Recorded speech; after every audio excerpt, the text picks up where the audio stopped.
नमस्कार दोस्तों, आप सभी का हार्दिक स्वागत करता हूं आपके अपने YouTube चैनल रेवंत राज मैथमेटिक्स में। दोस्तों, आप लोगों के लगातार मैसेज और कॉल्स आ रहे थे कि सर BSTC 2020 के लिए हिंदी व्याकरण का जो पोर्शन है उसको टॉपिक वाइज करवाया जाए। तो उसी के संबंध में मैं आज आपके लिए फर्स्ट क्लास लेके आया हूं दोस्तों हिंदी व्याकरण की। अब अपनी डेली लाइव क्लास चलेगी दोस्तों शाम को 5 बजे। आप टाइम नोट कर लीजिएगा, शाम को 5 बजे हमेशा जो है अपनी लाइव क्लास रहने वाली है हिंदी की। आज हम व्याकरण से संबंधित पहला टॉपिक करने वाले हैं जिसका नाम है वर्णमाला। तो चलिए दोस्तों, शॉर्ट नोट बनाते चलिएगा और शुरू करते हैं व्याकरण के बारे में चर्चा। थोड़ी सी चर्चा मैं व्याकरण के बारे में कर लेता हूं, फिर अपना टॉपिक वाइज शुरू कर देंगे। वर्णमाला अपना पहला टॉपिक रहेगा। BSTC में आपके सिलेबस आपके पास होगा, मैंने भी डाला था दोस्तों।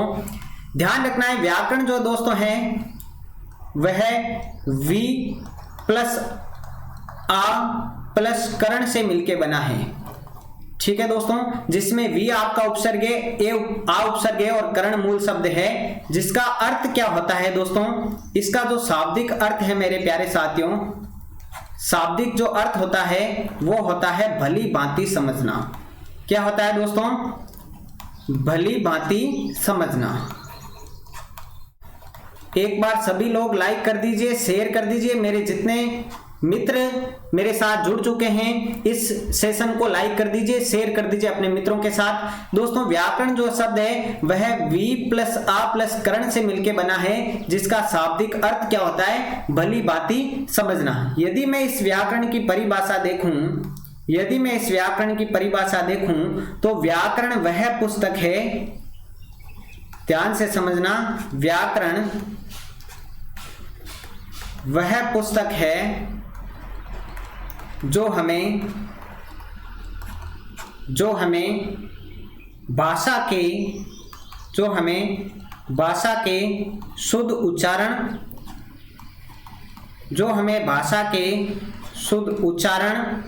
शुद्ध लेखन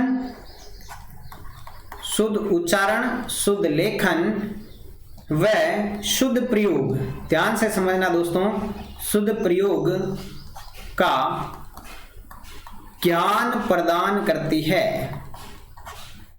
ठीक है दोस्तों, तो हमने व्याकरण की परिभाषा क्या देखी कि व्याकरण की परिभाषा क्या है? व्याकरण वह पुस्तक है मेरे साथियों जो हमें भाषा के शुद्ध उच्चारण का ज्ञान करवाती है, भाषा के शुद्ध लेखन का ज्ञान करवाती है, इसके साथ साथ भाषा के शुद्ध प्रयोग का भी ज्ञान करवाती है। तो ये व्याकरण के बारे में चर्चा हुई दोस्तों।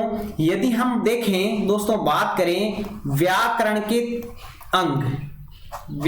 के अंगों की बात करें, या मैं इन्हें कह दूं भाषा के अंग। दोस्तों, व्याकरण के अंग या भाषा के अंग, तो व्याकरण या भाषा के जो अंग होते हैं दोस्तों वो होते हैं कितने? 3। कितने होते हैं दोस्तों? 3। कौन कौन से होते हैं? पहला होता है आपका वर्ण। क्या होता है दोस्तों? वर्ण। दूसरा होता है आपका शब्द। क्या होता है मेरे प्यारे साथियों? शब्द। और तीसरा आपका होता है दोस्तों वाक्य। तो यहां तक की बात एक बार समझ में आ गई होगी आपके। यदि व्याकरण के अंगों की या भाषा के अंगों की बात करें तो व्याकरण या भाषा के जो अंग होते हैं दोस्तों वो होते हैं 3। कौन कौन से? एक होता है वर्ण, एक होता है शब्द और एक होता है वाक्य। इन सब के बारे में डिटेल से मेरे साथियों इस लाइव सेशन में पढ़ने वाले हैं। तो आप यहाँ पर 3 या 4 बातें नोट कर लीजिएगा। नोट बना के इनको नोट करना है दोस्तों। आपको मोस्ट इंपॉर्टेंट डायरेक्टली सवाल पूछे जाते हैं कि भाषा की सबसे छोटी इकाई क्या है? दोस्तों, भाषा की सबसे छोटी इकाई क्या है, यह आपसे पूछा जाता है। तो आपको जो आंसर करना है दोस्तों, भाषा की सबसे छोटी इकाई है दोस्तों वर्ण। क्या है? भाषा की सबसे छोटी इकाई क्या है दोस्तों? वर्ण है। भाषा की सबसे छोटी मौखिक इकाई पूछ ले दोस्तों, ध्यान करना, दोनों में अंतर है। भाषा की सबसे छोटी मौखिक इकाई यदि आपसे पूछी जाए भाषा की सबसे छोटी मौखिक इकाई क्या है दोस्तों? ध्वनि है। दोनों में मेरे प्यारे साथियों अंतर है। भाषा की सबसे छोटी इकाई क्या है? वर्ण है। लेकिन भाषा की सबसे छोटी मौखिक इकाई क्या है मेरे दोस्तों? ध्वनि है। इसी प्रकार से ध्यान रखना है, भाषा की सबसे छोटी लिखित इकाई पूछे दोस्तों, भाषा की सबसे छोटी लिखित इकाई अगर आपसे पूछ ली जाए दोस्तों, ये सीधे ही पूछे जाते हैं, तो भाषा की सबसे छोटी लिखित इकाई भी क्या होगा दोस्तों? वर्ण होगा। छोटी इकाई पूछे तो भी वर्ण, मौखिक इकाई पूछे तो ध्वनि, और सबसे छोटी लिखित इकाई पूछे तो मेरे साथियों क्या कहोगे? वर्ण कहोगे। यहां तक की बात समझ में आ गई क्या? अब ध्यान से देखना, अर्थ के आधार पर सबसे छोटी इकाई, भाषा की अर्थ के आधार पर सबसे छोटी इकाई, ध्यान से देखना दोस्तों, सबसे छोटी इकाई क्या हो जाएगी अर्थ के आधार पर दोस्तों? ये होती है शब्द। दोस्तों क्या होती है? शब्द। तो इन सब में अंतर है दोस्तों, ध्यान से देख लेना इनको वापस। भाषा की सबसे छोटी इकाई आपकी वर्ण रहेगी, भाषा की सबसे छोटी मौखिक इकाई ध्वनि, भाषा की सबसे छोटी लिखित इकाई वर्ण, और अर्थ के आधार पर भाषा की सबसे छोटी इकाई क्या रहेगी दोस्तों? शब्द रहेगी। इसी के आगे क्रम में ध्यान रखना है, भावार्थ के आधार पर दोस्तों, भावार्थ के आधार पर सबसे छोटी इकाई यदि आपसे पूछी जाए, भावार्थ के आधार पर सबसे छोटी इकाई आपसे पूछी जाए तो वह रहेगी दोस्तों वाक्य। क्या रहेगी दोस्तों? वाक्य। तो इन सबको नोट बना के आप नोट कर लीजिए। भाषा की सबसे छोटी इकाई वर्ण, भाषा की सबसे छोटी मौखिक इकाई ध्वनि, भाषा की सबसे छोटी लिखित इकाई वर्ण, अर्थ के आधार पर सबसे छोटी इकाई शब्द, और भावार्थ के आधार पर मेरे प्यारे साथियों क्या हो जाएगी? वाक्य हो जाएगी। यहां तक की बात समझ में आ गई क्या? एक बार कमेंट करके बता दीजिए सभी मेरे प्यारे साथी, जल्दी से कमेंट करके मुझे बता दीजिए यहां तक की बात आप लोगों के समझ में आ गई क्या? और यदि आपसे भाषा की सबसे बड़ी इकाई पूछ ले, भाषा की सबसे बड़ी इकाई पूछे तो भी आपको क्या करना है? वाक्य करना है। ठीक है दोस्तों, चलिए अब हम बात करते हैं वर्ण के बारे में। किसके बारे में मेरे प्यारे साथियों? हम बात करते हैं किसके बारे में? वर्ण के बारे में। वर्ण क्या है? भाषा की सबसे छोटी मौखिक इकाई ध्वनि के लिखित रूप को क्या कहते हैं? वर्ण कहते हैं। तो परिभाषा क्या बनी? ध्यान से देखना, भाषा की सबसे छोटी इकाई, भाषा की सबसे छोटी इकाई, सबसे छोटी मौखिक इकाई, सबसे छोटी मौखिक इकाई ध्वनि के लिखित रूप को, ध्वनि के लिखित रूप को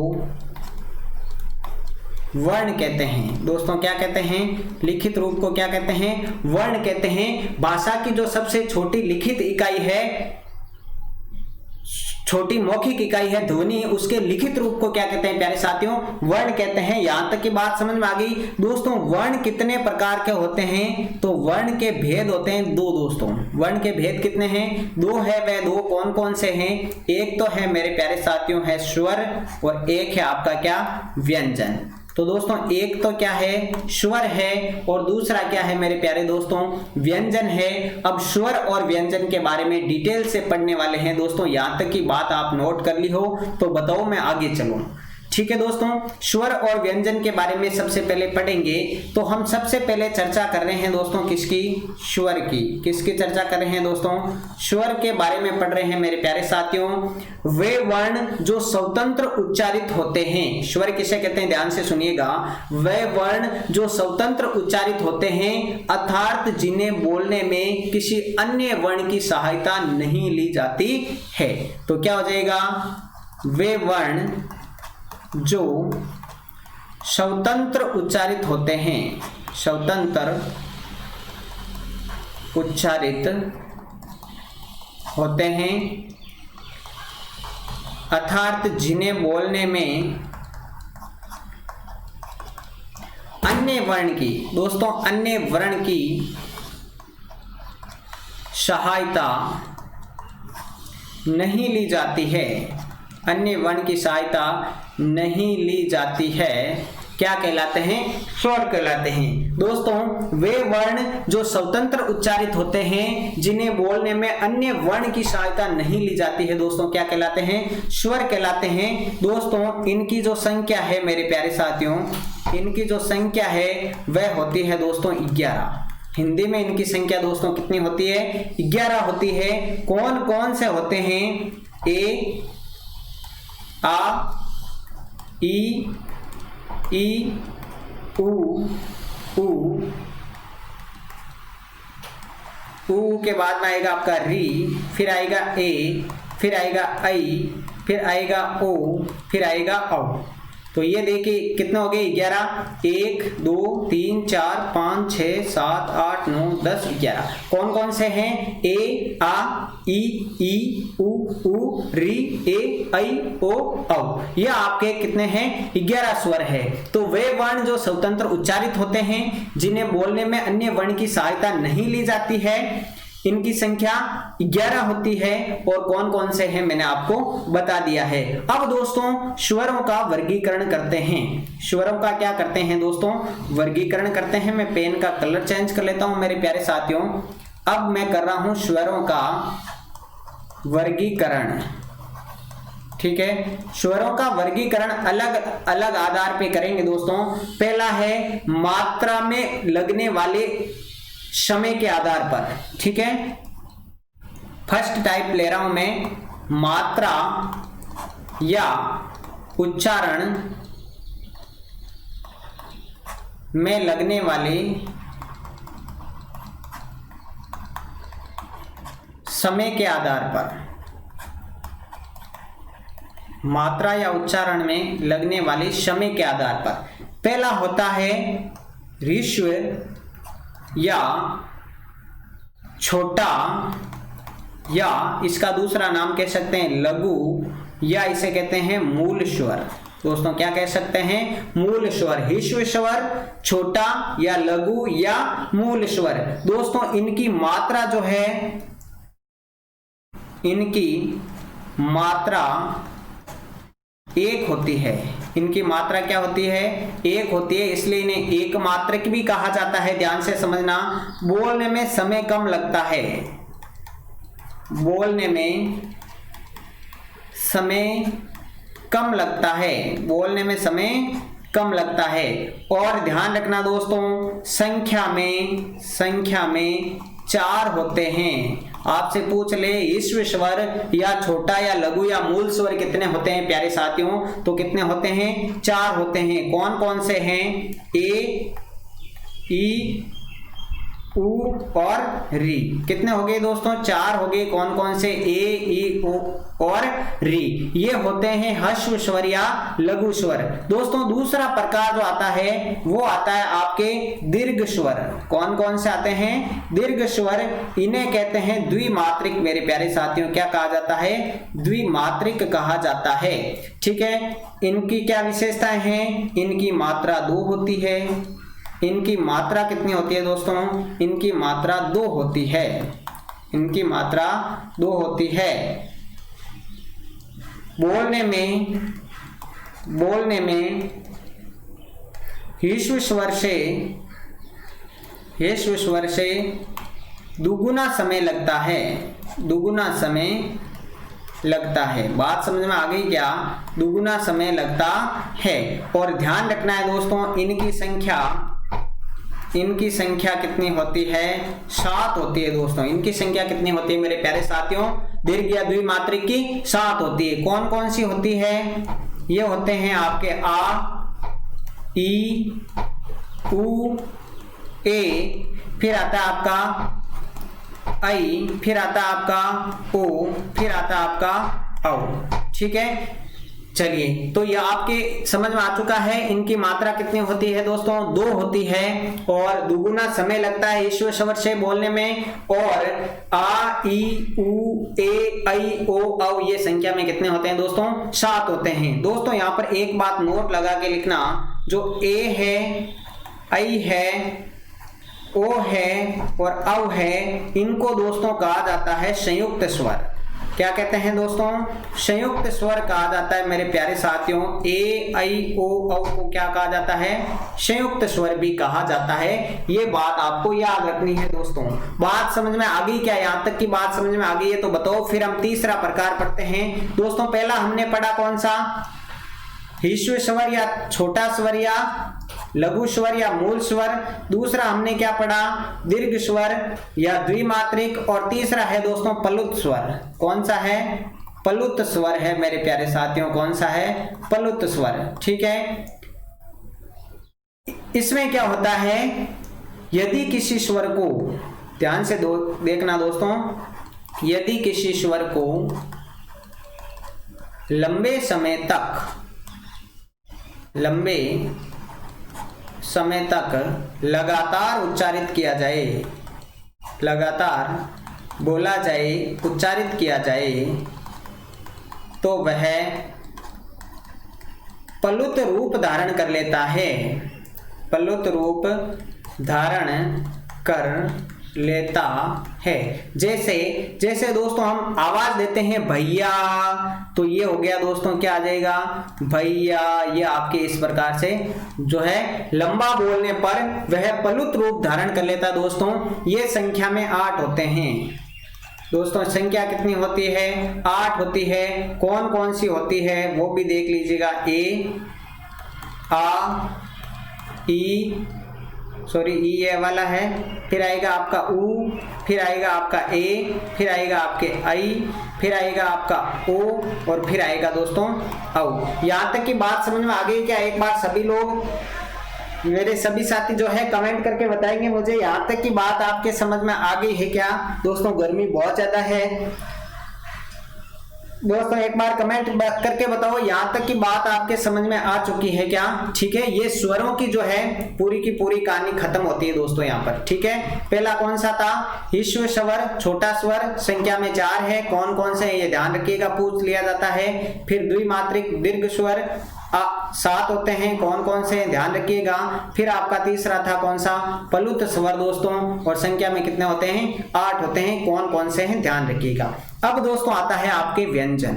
क्या आता है मेरे प्यारे साथियों, व्यंजन आता है। व्यंजन क्या किसे कहते हैं, स्वर क्या था जो स्वतंत्र रूप से उच्चारित होते हैं। व्यंजन स्वतंत्र रूप से उच्चारित नहीं होते हैं, बोलने में किसी अन्य वर्ण की सहायता लेनी पड़ती है। ठीक है, तो दोस्तों देखना, वे वर्ण जो स्वतंत्र उच्चारित नहीं होते, स्वतंत्र उच्चारित नहीं होते, जिनको बोलने में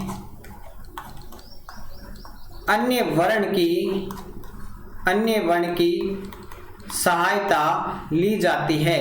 अन्य वर्ण की सहायता दोस्तों ली जाती है, उन्हें क्या कहते हैं, व्यंजन कहते हैं। दोस्तों व्यंजन जो है इनकी संख्या दोस्तों कितनी होती है, 33 होती है। कितने स्वर थे, 11। व्यंजन कितने हैं, 33। दोस्तों व्यंजन कितने हैं, 33। कौन कौन से हैं दोस्तों, चर्चा कर रहा हूं, कौन कौन से हैं दोस्तों, ध्यान से समझना अब आपको व्यंजन कौन कौन से हैं। दोस्तों एक होता है आपका के वर्ग, एक होता है कौन सा मेरे प्यारे साथियों, के वर्ग होता है। के वर्ग में क्या क्या आता है, क, ख, ग, ग और अंग, ये आता है।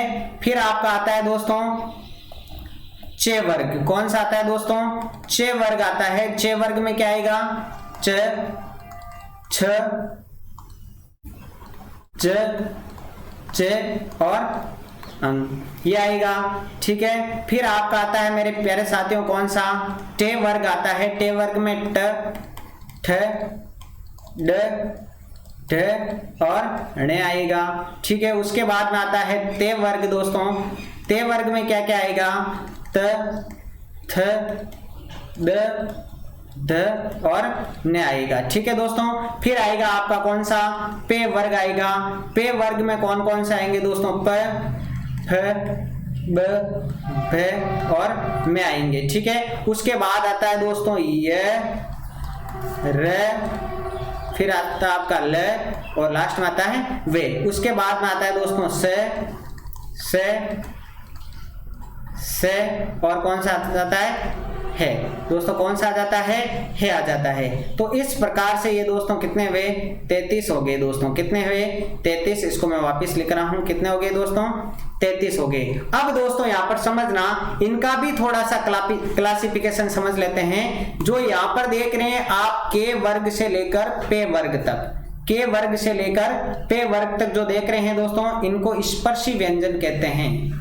क्या कहते हैं दोस्तों, स्पर्शी व्यंजन कहा जाता है। और इनकी संख्या कितनी होती है 25 होती है। 5, 5, 10, 5, 15, 5, 20, 5, 25, कितनी हो गई दोस्तों 25 हो गई। समझ में आया क्या। ये जो है ये रे ले वे दोस्तों, ये रे ले वे आपको दिखाई दे रहा है, इनको दोस्तों अंतस्थ बोला जाता है। अंतस्थ क्या बोला जाता है दोस्तों, अंतस्थ बोला जाता है। और ये जो आपको दिखाई दे रहे हैं से है, इनको ऊष्म व्यंजन बोला जाता है। क्या बोला जाता है दोस्तों, ऊष्म व्यंजन बोला जाता है। तो मेरे प्यारे साथियों यहां तक की बात समझ में आ गई क्या। जो व्यंजन है वह 33 होते हैं। ये 5 तो आपके के चे टे ते पे ये वर्ग हैं, इनको स्पर्शी व्यंजन कहा जाता है। इनकी संख्या कितनी होती है 25 होती है दोस्तों। और अंत्यस्थ कितने हैं 4 है। कौन कौन से, ये रे ले वे। और मेरे प्यारे साथियों उसमें व्यंजन कितने हैं, वो भी 4 है। कौन कौन से से है। कई बार इनका क्रम पूछ लिया जाता है, अंत्यस्थ का और उसमें व्यंजन का। ठीक है दोस्तों, नेक्स्ट आगे बढ़ते हैं। अब मैं आपके इनका वर्गीकरण कर रहा हूं दोस्तों कंपन के आधार पर। ठीक है, किसके आधार पर दोस्तों, वर्णों का वर्गीकरण कर रहा हूं दोस्तों, वर्णों का वर्गीकरण। पहला मैं आधार ले रहा हूं दोस्तों कंपन के आधार पर। कंपन के आधार पर, कंपन के आधार पर समझना दोस्तों कैसे। कंपन के आधार पर दोस्तों 2 प्रकार के होते हैं। कंपन के आधार पर कितने प्रकार के होते हैं दोस्तों, 2 प्रकार के होते हैं। कौन कौन से, एक होता है दोस्तों अघोष। कौन सा होता है दोस्तों, एक होता है अघोष और दूसरा होता है दोस्तों सघोष। कौन सा होता है दोस्तों, सघोष। अघोष में क्या आएगा, प्रत्येक वर्ग का पहला दूसरा, यानी टोटल कितने हुए 10 हो गए। ठीक है, उसके बाद में इसमें आएगा से, आपका से और से, कितने हो गए 3 हो गए। यानी 10 + 3 ये कितने होते हैं दोस्तों 13 होते हैं। अघोष में क्या क्या शामिल आएगा, पहला दूसरा, पहला और दूसरा। बात समझ में आ गई क्या। और से ये हो गए आपके 13। ठीक है, सघोष में दोस्तों कौन सा आएगा, तीसरा, चौथा और पांचवा, यानी प्रत्येक में 5 है तो 15 हो गए। फिर आएगा आपका ये र ले और वे और है, ये कितने हो गए दोस्तों 5 हो गए। तो 15 और 5 कितने हो गए 20 हो गए। और इसी में आएंगे दोस्तों सभी स्वर शामिल होंगे। और स्वर कितने हैं मेरे प्यारे साथियों 11 है। यानी कि 20 + 11 कितने हो गए दोस्तों 31 हो गए दोस्तों। कितने हो गए 31। तो ध्यान रखना है दोस्तों मेरे प्यारे साथियों, ये 20 हो गए ना। ठीक है, तो आपको ध्यान रखना है अघोष कितने होते हैं 13 होते हैं। और मेरे प्यारे साथियों सघोष कितने होते हैं मेरे प्यारे साथियों, सघोष होते हैं 31। ठीक है, अघोष में कौन कौन से शामिल होंगे, ये भी आपसे सवाल डायरेक्ट पूछा जा सकता है। तो अघोष में प्रत्येक वर्ग का पहला दूसरा, फिर से ये होते जाएंगे आपके 13। सघोष में तीसरा, चौथा, पांचवा, ये रे लेवे और है, और सभी स्वर शामिल होंगे दोस्तों। नेक्स्ट जो वर्गीकरण है वो हम ले रहे हैं कौन सा, वो हमारा है दोस्तों उच्चारण के आधार पर, उच्चारण स्थान के आधार पर वर्णों का वर्गीकरण, कि किसका उच्चारण स्थान क्या है और उसका वर्गीकरण किसमें किया गया है। तो ये आप टेबल देख रहे हैं, एक तरफ क्रम संख्या है, दूसरी तरफ वर्ग, स्वर, व्यंजन इसमें शामिल होंगे, फिर उच्चारण स्थान है और उच्चारण स्थान के अनुसार इनका नामकरण है दोस्तों। पहला है ए, आ और के वर्ग और विसर्ग, उनका उच्चारण स्थान है दोस्तों कंठ। कौन सा है, कंठ। और इनको कंठ्य बोला जाता है। कौन से वर्ण बोला जाता है दोस्तों, कंठ्य वर्ण बोला जाता है। आपने संस्कृत में सूत्र भी सुना होगा, अकुय विसर्जन्य नाम कंठे। ठीक है, दूसरा है दोस्तों ई, फिर आपका चे वर्ग पूरा और ये वाला शे। ठीक है, ये आएंगे दोस्तों, इनका उच्चारण स्थान है तालु और इनको तालव्य वर्ण बोला जाता है।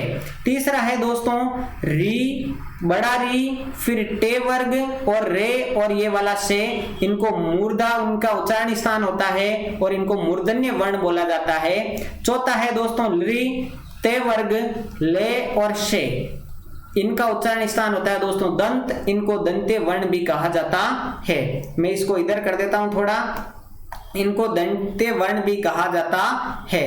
ठीक है दोस्तों, फिर अगला है आपका कौन सा, अगला देखिएगा, अगला है आपका पांचवा उ और पूरा पे वर्ग जो है इनका उच्चारण स्थान है दोस्तों ओष्ठ, इनको ओष्ठ्य वर्ण बोला जाता है। छठा है दोस्तों ए आई, इनका उच्चारण स्थान है कंठ प्लस तालु, इनको कंठ तालव्य बोला जाता है। सातवां है ओ औ, ठीक है, इनका कंठ प्लस ओष्ठ होता है उच्चारण स्थान, इनको कंठोष्ठ्य बोला जाता है। फिर है वे, और वे का उच्चारण स्थान है दोस्तों दंत प्लस ओष्ठ, ये काफी इंपॉर्टेंट है, इसको ध्यान रखना है। और इसको दंतोष्ठ्य बोला जाता है, संस्कृत में सूत्र होता है वकारस्य दंतोष्ठ। ठीक है, नम्मा है हे का अलिजीवा इसका उच्चारण स्थान होता है, इसको भी याद रखना है, कंठे के अंदर ये आता है। और फिर अनुस्वार में दोस्तों नासिका, और इसको नासिके वर्ण बोला जाता है। तो दोस्तों ये था अपना क्या वर्णमाला, पूरी की पूरी वर्णमाला हमने समझी डिटेल से।